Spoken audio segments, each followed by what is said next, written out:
can't listen to music while we drive because we're listening to like a GPS-based tour guide thing. That's really good, but we can't figure out how to make it and music work at the same time and they not just try to compete with each other. So we don't have any cool Hawaiian music to listen to while we drive. Although, Johnny, sing your favorite Hawaiian song.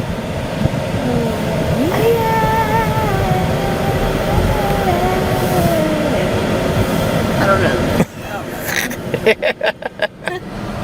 Well, that's what I'm singing right now. She's humming a song in her head she doesn't know the words to. No, that's how it goes. It's the Alani song. No, I don't think that's an Alani song. Well, it doesn't have words. Yes, it does. It just sounds like sounds. Okay, I'm gonna play that song over this right here as we're doing it, just as proof that that is a real song. Well, I know it's a real song. That has words. But I think they do just go.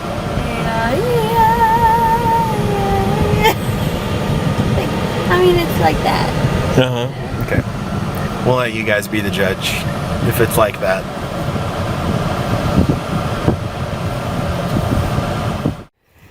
The lava went all in around it and like basically made a mold of what the tree looked like on the outside. So you can like see all the bark, like the indentations of like where the bark would have been. And then it went like all the way down around, it like went all the way around the tree. And then obviously the lava built up around the tree. So like this wasn't the ground when it happened. The ground was way down there. Oh, so all this is just more lava, more and more lava, more and more lava. Yeah, you can see all the lava right there. And so there's... We're standing on top of 20 feet of lava. That's so the dried. land used to be way down there. And so the lava just slowly built up around the tree, but the tree was wet, so it didn't burn. You should be explaining it. I'm explaining. I'm recording right now. Oh, okay. I'm always recording. So the tree was wet and it didn't burn, so it just kept building around the tree instead of washing the tree out, and so it just stayed that way. And then eventually, after the tree finally died, the lava had already hardened, so it didn't grow in around the tree. That's interesting. Okay, here we are. Where are we at, Johnny? Sulfur banks. Sulfur banks. You can smell it. Not a whole lot, just a little bit. But behind us, as you can see there, this was once actually the caldera, or the actual crater itself, and it's kind of fallen in. It still is the caldera, but it's collapsed on that side over there. You can kind of see the wall. And so there's kind of different stages of it. And in the very center of it, there's actually still a lava lake, which hopefully we're going to get to see later on today. But now on this side, where it's kind of filled in, now there's trees and stuff starting to grow like in front of us here. But behind us is all just sulfur banks, and there's still some steam. You might can see it a little bit. It's kind of rising in the background, but it's pretty cool, huh? So we've never actually been down this way before, so we're excited to kind of check it out and see what it looks like.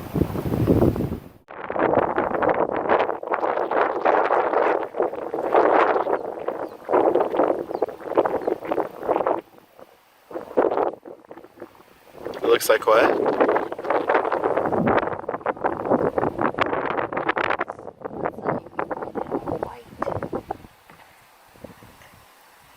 Oh yeah. Yeah, all the plants are like, because they've all been bathed in steam. And it's coming out of this hole right there. You can see the sulfur.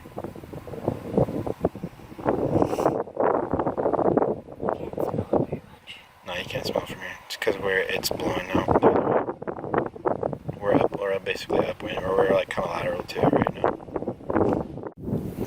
It's 205 degrees. 205 degree steam. There's a big vent here, and then there's a vent over here that's like torn through this side. Just caught me. Yep. This one goes down to here. Everything down there is dead. And like plants fall in and then they die. Because it's 205 degrees.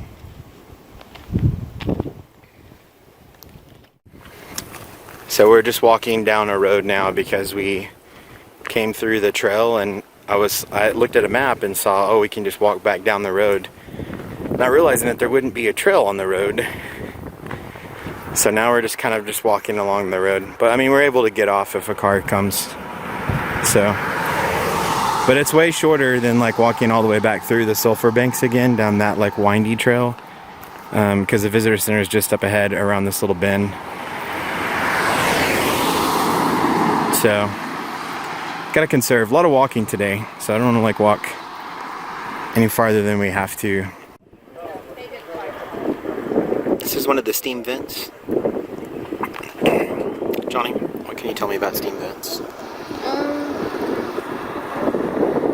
Something about magma and water.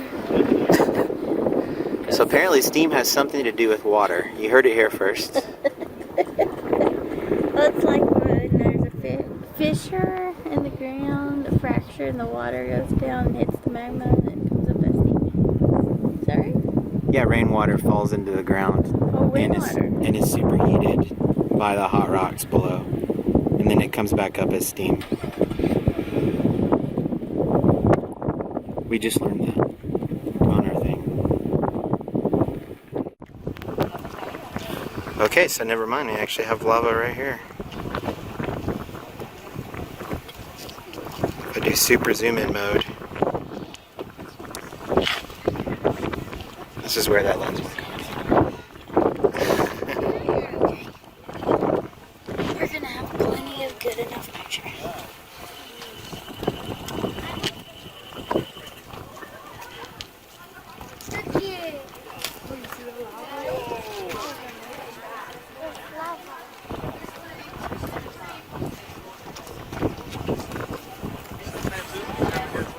This is the other crater that's on the east side of Kilauea, called Iki. And it actually had like some massive eruptions, like 2,000 feet into the air, like 50 years ago. Now it's just a solid, just smooth lava field. And you can see the other crater, the one that's active right now, in the background there, smoking out where the lava lake is now. But this was actually a giant lava lake 50 years ago.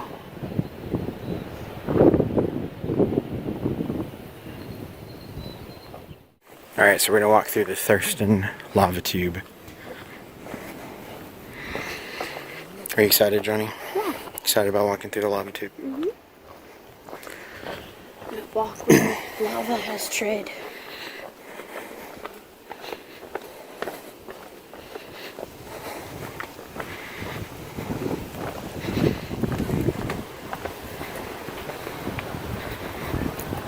Forgot how much path is actually here to get down in this, because we're actually walking into the pit of a crater. Obviously one a lot older. Yeah. It's like rainforest now in here. I think this is what the craters eventually turn into. Because the soil, that volcanic soil, is so rich. It grows really well once it actually turns into soil and isn't just rock. Hot rock.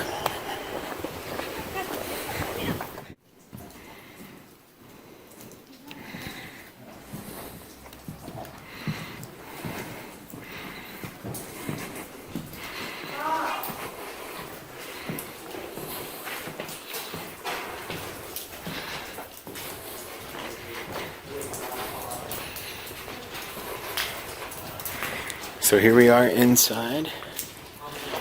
Got some tree roots hanging down. Yeah, it's big.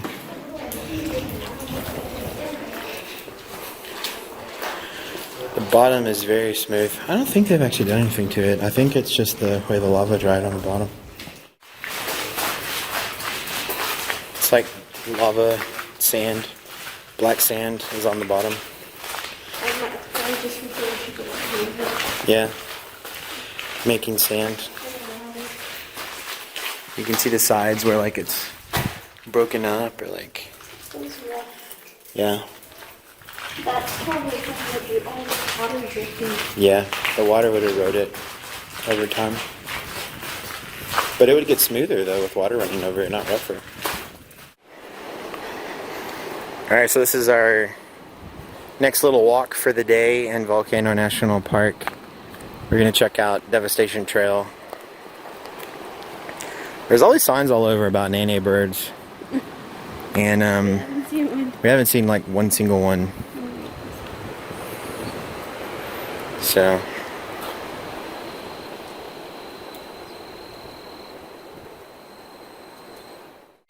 actually first, before we do Devastation Trail, we're going to look at the cinder cone that was formed on the Kilauea Iki eruption in the, what was it, 50 something? 59? And here's a little overlook into Kilauea Iki again. You saw it from the other side. We took it from like way over there. Now we're over here on this side.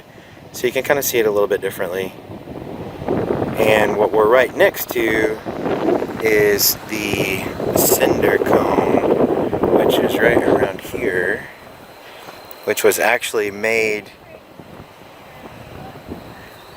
What? Oh, the flow?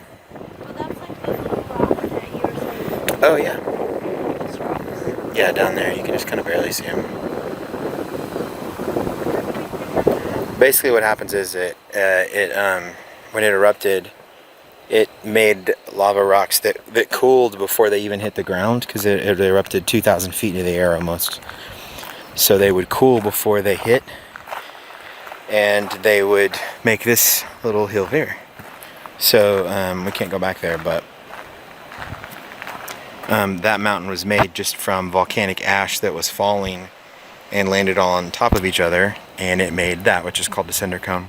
These are the cinders, the actual cinders that the mountain's made out of, and they're really light, like really lightweight. When you feel them in your hand, I mean, they just weigh next to nothing.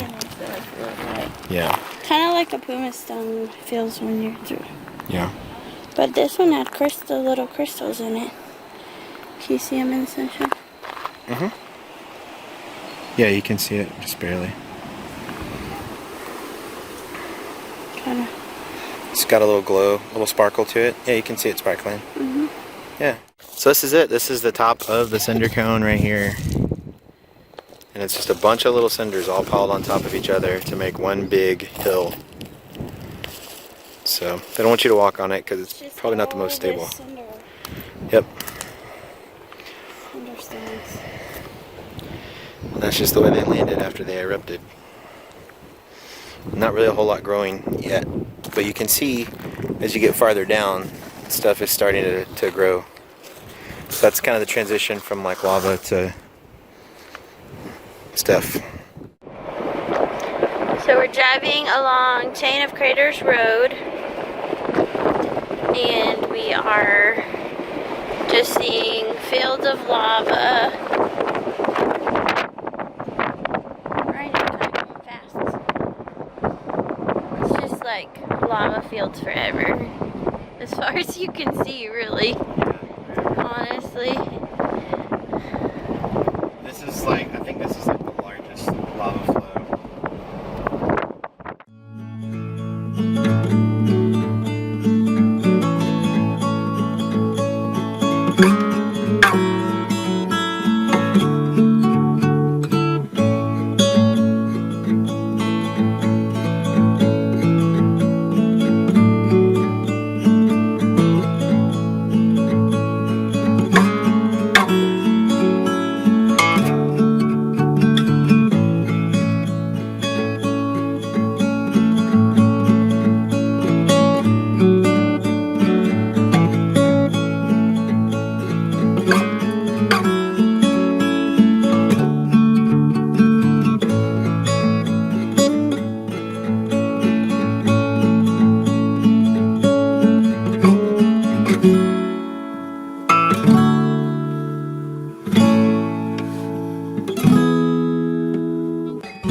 It's right in front of you. That little deeper one? So that's a blowhole. The thing no, with no. water spouting out of it. You'll see it in a second there. Watch. Probably here after this. There you go. Yeah. See? That's cool. Blowhole Cove. Not the best swimming.